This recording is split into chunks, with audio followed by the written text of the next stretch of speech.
Salut à tous, c'est Cédric de RPK Motorsport. Donc du coup, de quoi on va parler aujourd'hui? De la M4CS derrière qu'on a développée là, à 850 chevaux. Vous avez été nombreux là sur les réseaux à me poser des questions, à être curieux, du moins à savoir comment on a pu arriver à une puissance comme ça, est-ce que c'est fiable, etc. Déjà merci à tous, même on a eu beaucoup de messages de soutien, donc merci à tous, des gens d'Espagne, de Belgique, Bordeaux, Paris. Donc franchement ça fait plaisir. Maintenant, comment ça s'est passé au niveau de la M4? En fait, tout simplement que, pour certaines personnes le savent déjà, elle faisait déjà 700 chevaux. Donc on avait 700 chevaux, on va dire, du bout de la langue. On a voulu plus. On avait, nous, dans notre atelier, de la pompe d'orche, avec des injots d'M5, un capteur éthanol, etc. Surtout que quand on sait que sur le S55, ça manque cruellement de fuel, quoi. Au bout d'un moment, on va dire arriver jusqu'à 600-630 chevaux avec les pompes d'origine, turbo d'origine. Avec l'éthanol, ça passe, mais après, au-delà, ça manque de carburant. Donc il y a deux voies là-dessus. Il y a ceux qui vont mettre du méthanol et il y a ceux qui vont mettre des pompes et rajouter du carburant. Nous, on a préféré mettre le carburant sur le S55, rajouter du carburant donc avec la pompe d'orche, enfin le S55 Lift Kit et les engins d'M5, car tout simplement le méthanol, c'est pas que je suis contre ou quoi, mais le problème c'est que le méta, s'il y a un engin de méta qui foire, enfin qu'est-ce qui se passe avec le méta? C'est que le véhicule va tourner archi pauvre de dingue, et le méthanol va faire en sorte que le moteur ne casse pas. Et on vient chercher des puissances de 800 chevaux quasiment aussi avec le méthanol, sans rajouter les torches et tout. Et, euh, et le souci, c'est que s'il y a un injecteur de méta qui lâche, il y a tout qui casse direct. Direct, il y a tout qui casse. T'as même pas le temps de lâcher le pied que t'as tout cassé. Donc du coup, je préfère voilà, rester sur le système carburant, tout piloté par le calculateur déjà de base. Donc on est juste venu grossir le carburant, quoi. Et qu'est-ce qui s'est passé après? Alors déjà, il faut savoir que le montage de la pompe d'orche du S55, c'est quand même pas une mince affaire.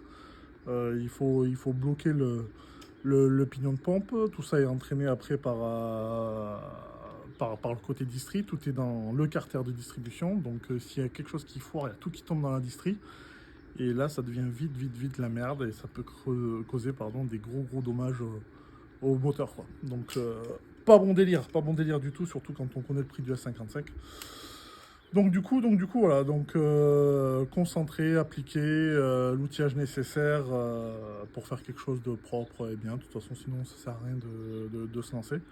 Le montage s'est très bien passé. On a mis les injots d'M5. Alors, les injots d'M5, c'était des injots que j'avais de. C'est quoi? C'est du 1200cc si je me trompe pas sur les injots d'M5. Qu'on avait déjà depuis 2 ans, donc on les a montés, tout va bien dans l'ensemble, codage des injots, etc.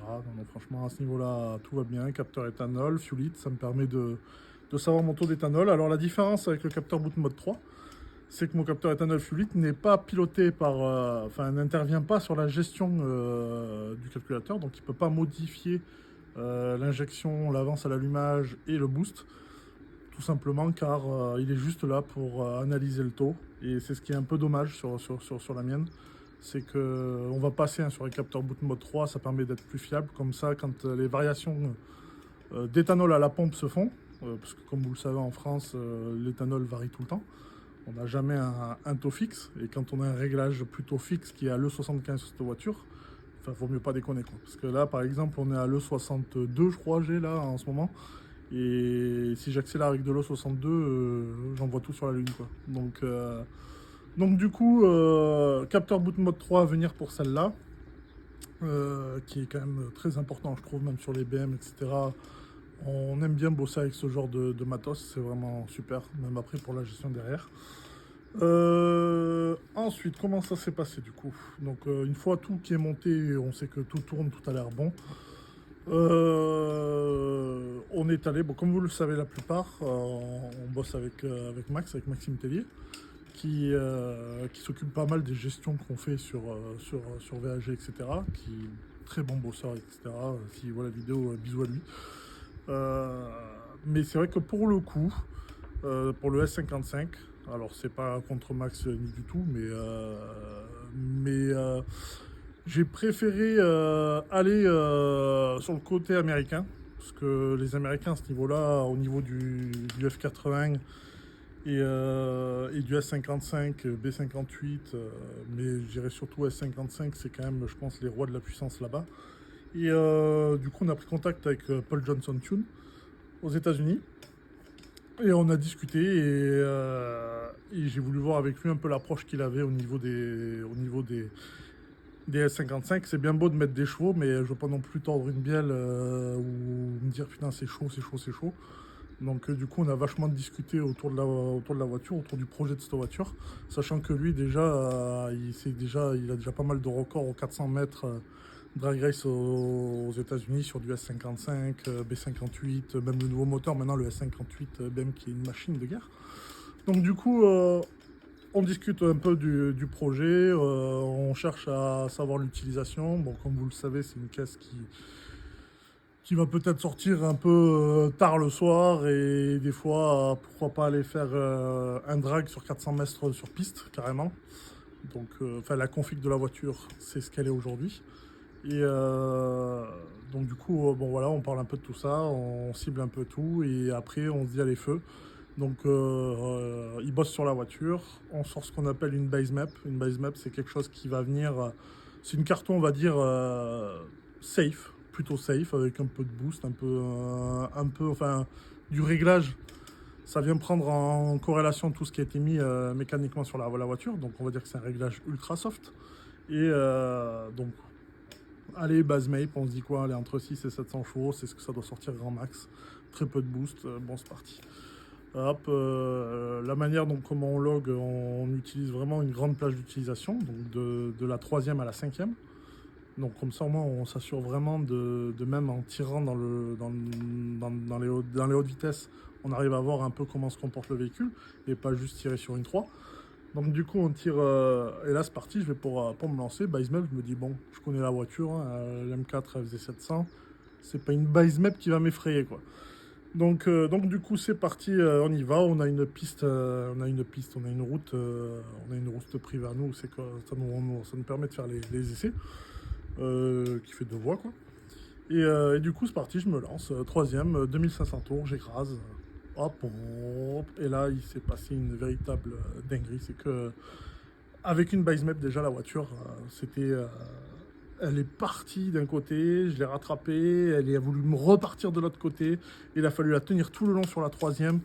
Et après 4, le bruit des turbos, c'était fou. On aurait dit que je chargeais 30 fois plus qu'avant. Et donc du coup, je sors à la fin de la ligne droite, je me dis putain la vache, qu'est-ce que ça va être quand ça va être fini quoi. Alors je reconnais pas la voiture, vraiment incroyable et même ultra dangereux pour le coup. Surtout que c'était en plein été, les pneus étaient chauds, on avait tout fait pour que tout soit chaud et que ça accroche. Mais difficile d'accrocher. Bon, après entre-temps, sur le deuxième tir, sur la deuxième version, là on voit une faiblesse des injos. Inexpliquée, hein, parce que ça faisait, je pense, 2 ans qu'ils étaient là, ils attendaient un peu leur jour et je pense qu'il y a peut-être avec l'humidité, le stockage ou quoi, je sais pas trop ce qui s'est passé. Mais en gros, on a eu 3 injos qui ont commencé à rendre l'âme.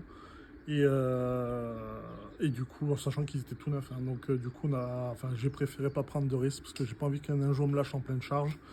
J'ai viré les 6 injos, j'en ai remis 6 autres tout nouveaux, tout neufs. Et après, plus de problème, rideau, c'est parti en avant.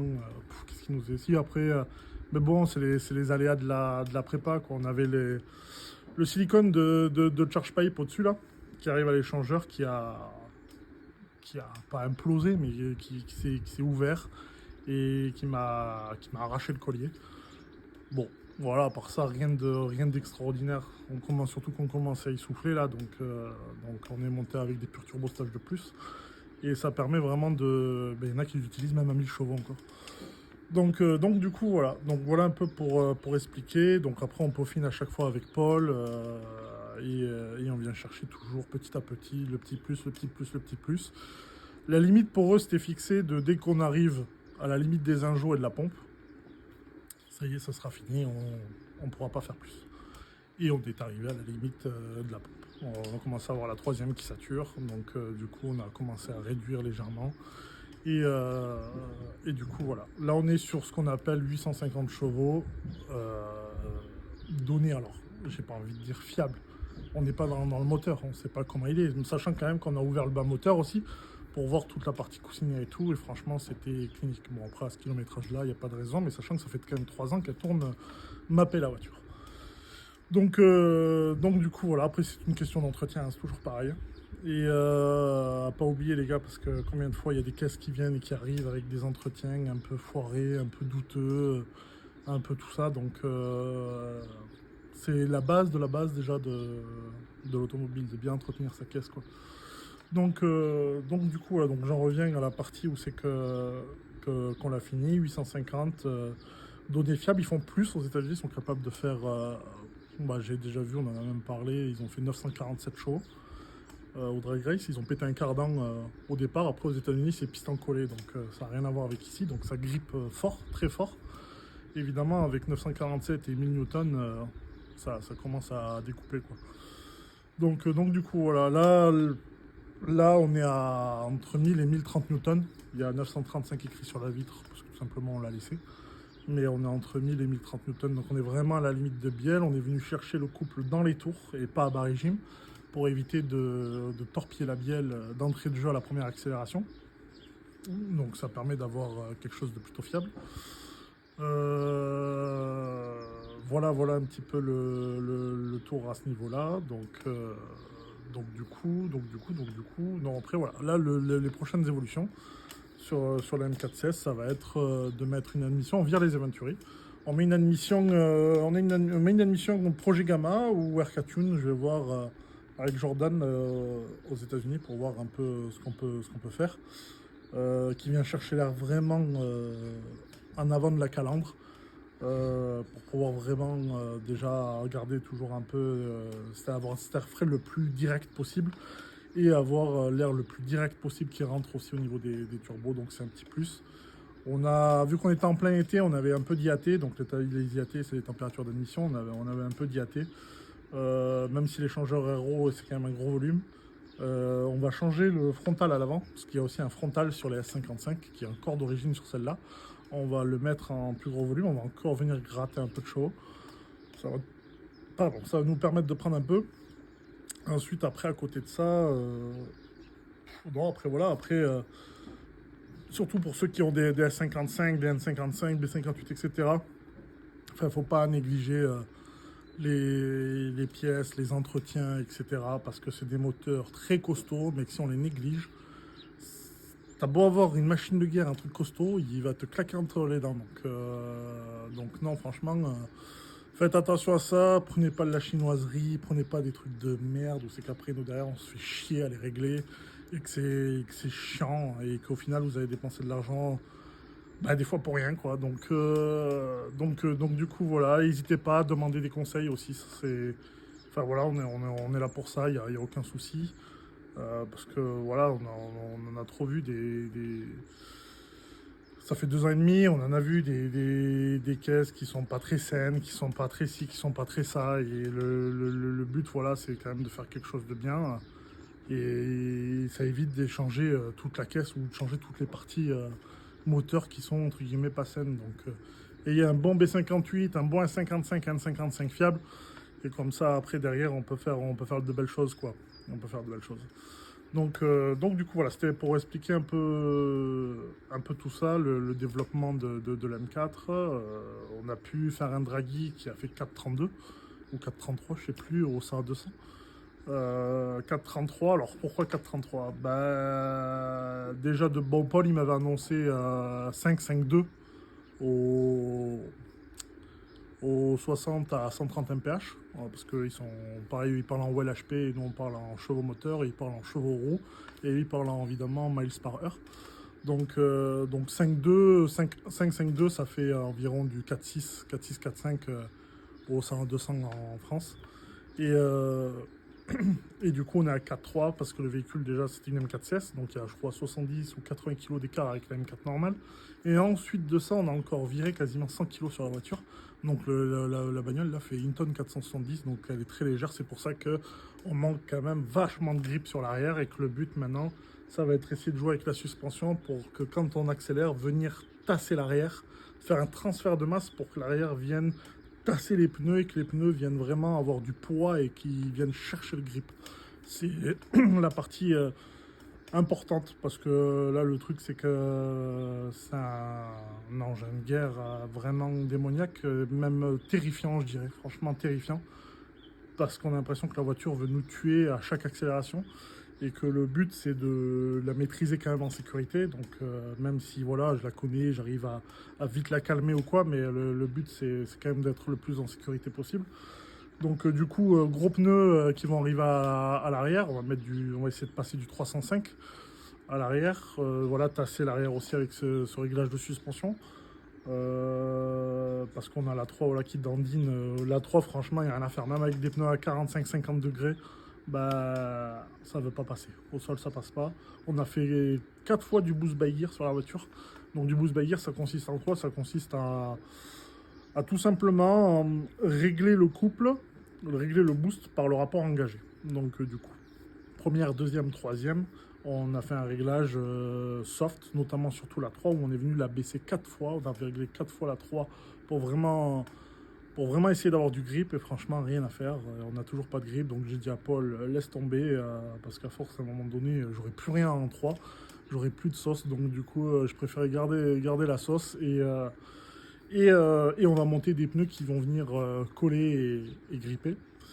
Et pareil, parce qu'après la 4, la voiture, elle a tendance à tout le long de la 4 à dandiner, quoi. Et donc à partir de 200, là, une fois que tu as fait la 3 et que tu as arrêté de glisser dans tous les sens, tu mets la 4 et même la 5 encore, tu as la voiture qui tire droit, mais qui lui en faut peu, quoi. Il lui en faut peu. Donc du coup, voilà, c'était pour vous dire tout ça. Donc prenez soin bien de vos autos. N'hésitez pas si vous avez des conseils. Venez vers nous, il n'y a aucun souci. Je remercie encore tout le monde pour entre guillemets, les félicitations sur le projet qu'on a pu arriver 850.